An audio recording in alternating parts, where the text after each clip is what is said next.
So we support each other in joy. We support each other in sadness. We support each other in development.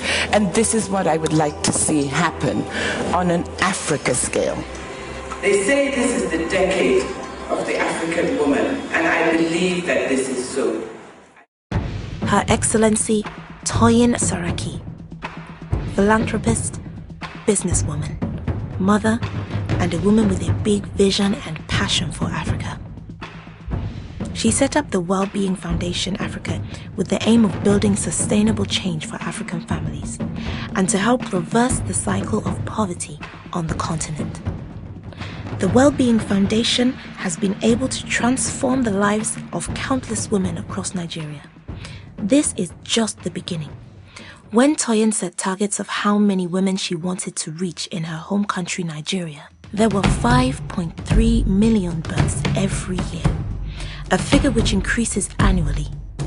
About 53,000 women die, either due to complications with the pregnancy or delivery. 41% of Nigerian children face moderate to severe stunting, and 756,000 under 5s die each year.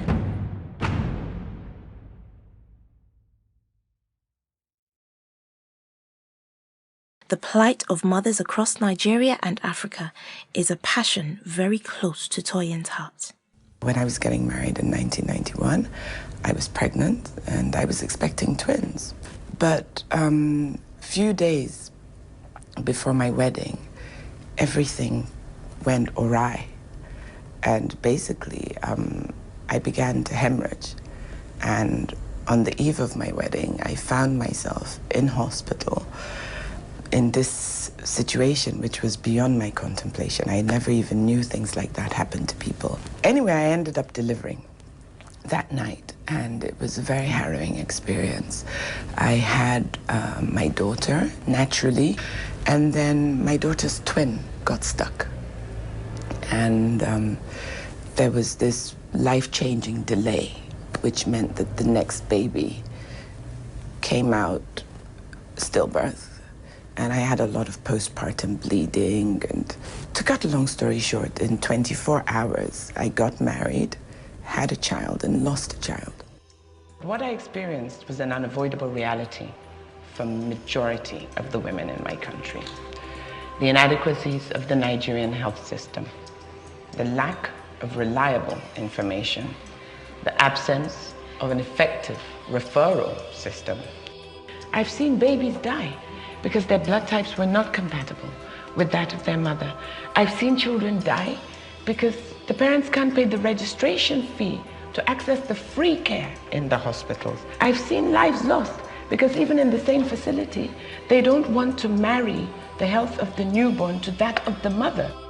And yet, because of my experience, I've also seen the way systems that are supposed to work properly do work properly.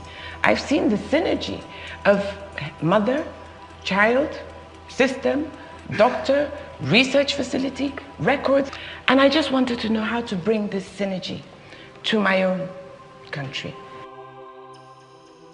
This traumatic experience was the inspiration for the Wellbeing Foundation's flagship initiative. Basically, we discovered that in Nigeria, it's been very, very difficult for us to ensure a continuum of care.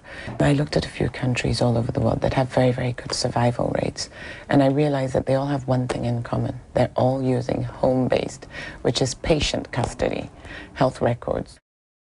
In 2011, the Wellbeing Foundation partnered with UN Secretary General Ban Ki-moon on his Every Woman, Every Child program.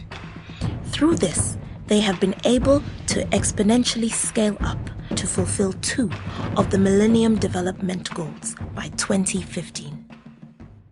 With the knowledge gained from Every Woman, Every Child partnerships, the Wellbeing Foundation has incorporated key life-saving drugs into their mama kits. This is to prevent prolonged labor and tackle postpartum bleeding while empowering mothers and midwives in one simple step. They've also been able to help mothers with family planning and child spacing through injectable contraceptives delivered by community health workers. This means women can make informed choices about when to bear children and improve their lives and socio-economic status. Another issue which affects the African woman disproportionately more than women in other parts of the world is domestic violence. It's an issue the Wellbeing Foundation take very seriously.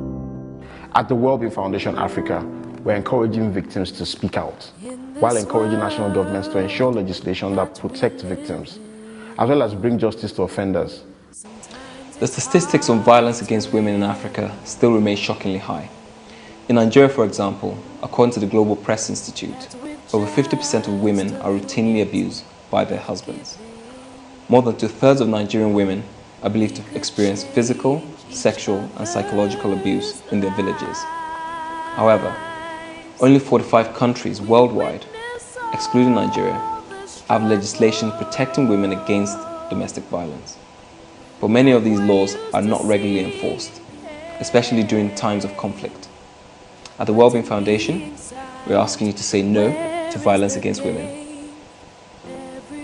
There is no reason why women in Nigeria and across Africa should be dying at the hand of such avoidable circumstances. And Toyin is 100% committed to putting a firm end to this. This will be a movement that will empower every single woman, every single girl, and by extension, because we're family people, our families, our communities, and our nations. Thank you so much.